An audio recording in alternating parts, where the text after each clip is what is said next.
Olá, bom dia. Espero que você esteja bem, na graça e na paz do nosso Senhor. Gente, essa semana meu horário tá tudo bagunçado, muito corrido. Na verdade, trabalhei fim de semana direto e tô trabalhando, estava trabalhando na reforma de uma casa com pintura lá e algumas coisas para fazer, então a canseira também. Aí hoje tirei a manhã de folga, né? Fazendo as coisas em casa devagarinho e dormi um pouquinho até mais tarde. Então vamos gravar agora. A gente vai falar da revistinha Mulher Cristã. Cristo é suficiente. Por que que a gente vai falar dessa revistinha? Porque semana passada a gente estava falando de relacionamentos e tem alguns estudos aqui muito bons nessa área para a gente fazer. E a gente vai começar falando sobre tônico para um casamento enfraquecido. Uma vitamina aí para um casamento enfraquecido.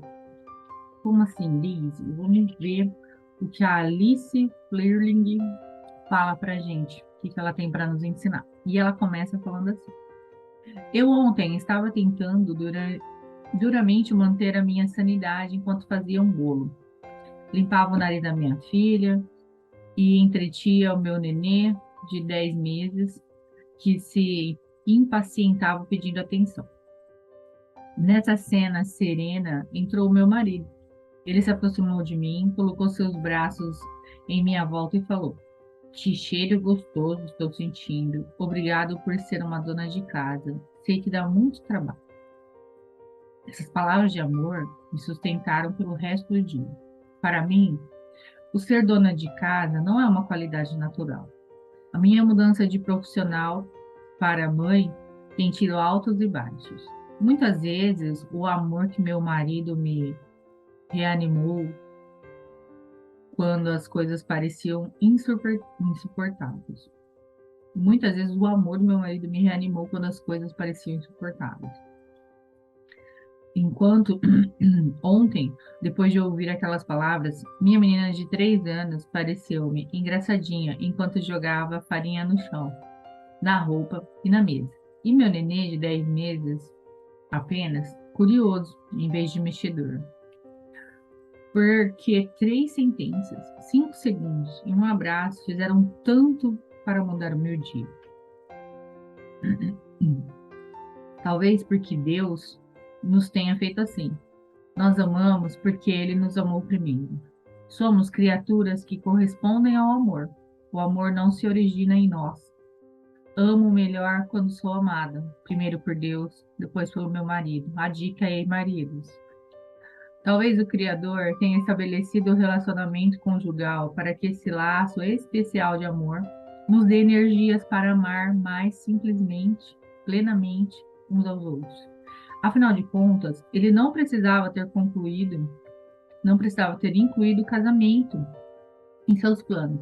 Poderia ter planejado outros meios de procriação, por exemplo. Poderia ter nos feito a todos nós de um sexo só, sem necessidade de um relacionamento particular um com o outro. É verdade, hein, gente? Eu assisti um filme uma vez, lá vem, década de 1990, ou é 89 ou é 90, que chamava Drácula, Inimigo Meu.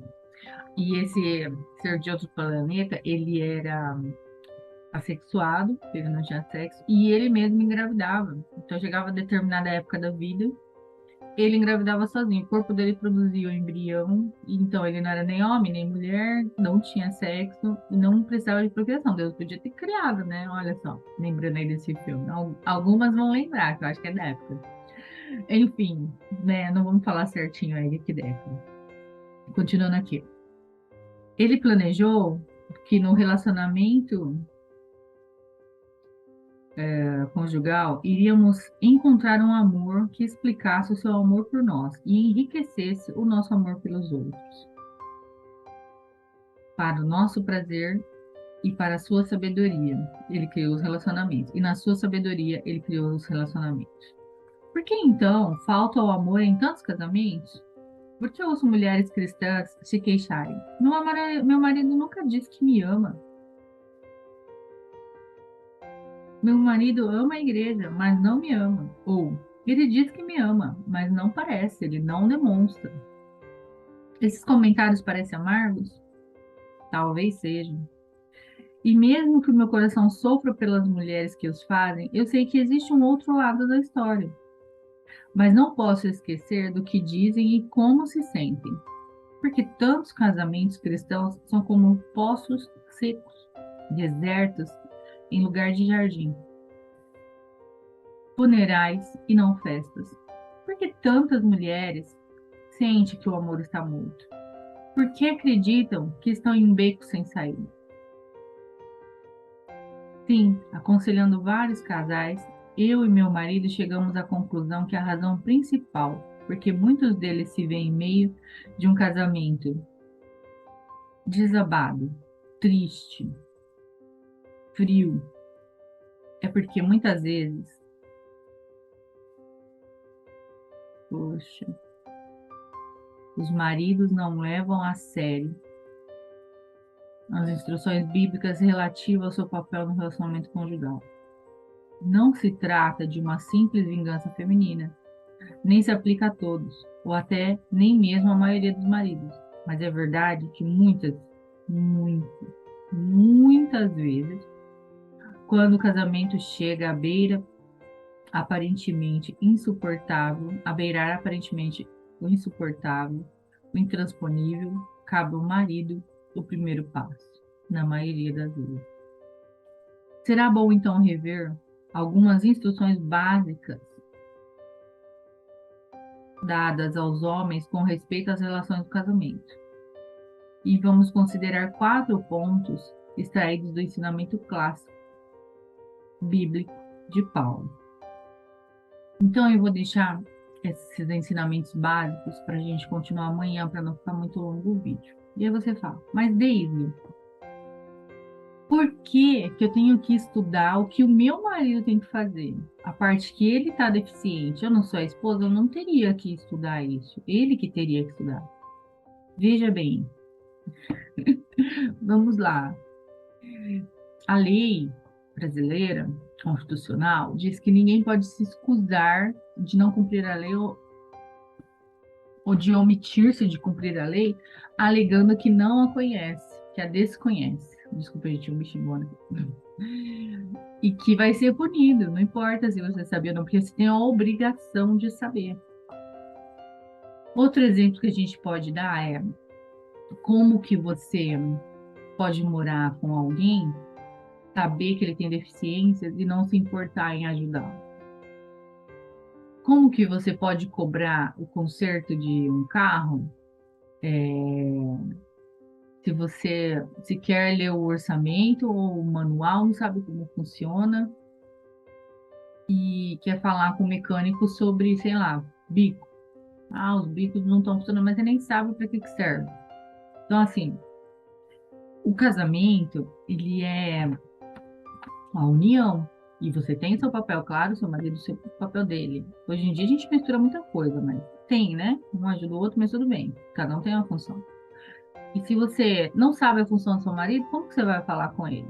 Ó, você não tá fazendo isso, mas você não sabe o isso. O que que é o isso? Aí você vai cobrar muita coisa que não é para ele, ou vai deixar de ajudá-lo a crescer porque não sabe como. Então é muito importante, sim, a gente saber como ajudar os nossos maridos. Por isso é importante estudarmos também o papel do marido, até para a gente não ficar cobrando que ele tem que fazer algumas coisas que não é o papel dele. Ele pode sim auxiliar, mas não é, de novo, a função que é delegada a ele.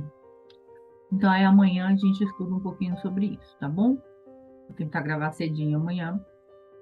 Tentar retomar meu horário, que a gente já entregou esse módulo, graças a Deus. Vamos orar. Senhor Deus e Pai, muito obrigado por esse estudo. Muito obrigado, Senhor, pelos casamentos, pelos matrimônios. Que o Senhor, ó Pai, continue abençoando os matrimônios, guardando, ó Pai, estabelecendo os laços, firmando o amor entre os casais, os irmãos nas igrejas, os nossos familiares, as pessoas que nós amamos. Continua cuidando dos nossos matrimônios. E que nós sejamos, ó Pai, auxiliadoras idôneas dos nossos maridos, e aqueles que não são cristãos, tanto o homem quanto a esposa, que se convertam a Ti nesses relacionamentos, ó Pai, onde os seus filhos estão envolvidos, para que haja equilíbrio, sanidade mental, espiritual, para que as esposas tenham guias espirituais em suas casas, que eles desenvolvam os dons, para que as esposas desenvolvam seus dons, sejam esposas amáveis, que realmente, ó Senhor, ajudam, que fazem do seu lar um pedacinho do céu, que podem ser comparadas à mulher de Provérbios, ó Pai. Provérbios nos deixa um ótimo exemplo de como devemos agir. Que o Senhor possa, Pai, nos ajudar a alcançar esse patamar. Em nome de Jesus, nós oramos a Ti nesse momento, Senhor, certos de que o Senhor atende e escuta as nossas orações. Amém. É isso, meninas. Um beijo. Amanhã a gente continua esse estudo. Fiquem com Deus. Nem ofereceu cafezinho, né? Bastante friozinho aqui. Conta pra mim como é que tá aí. Um beijo. Fiquem com Deus. Tchau, tchau.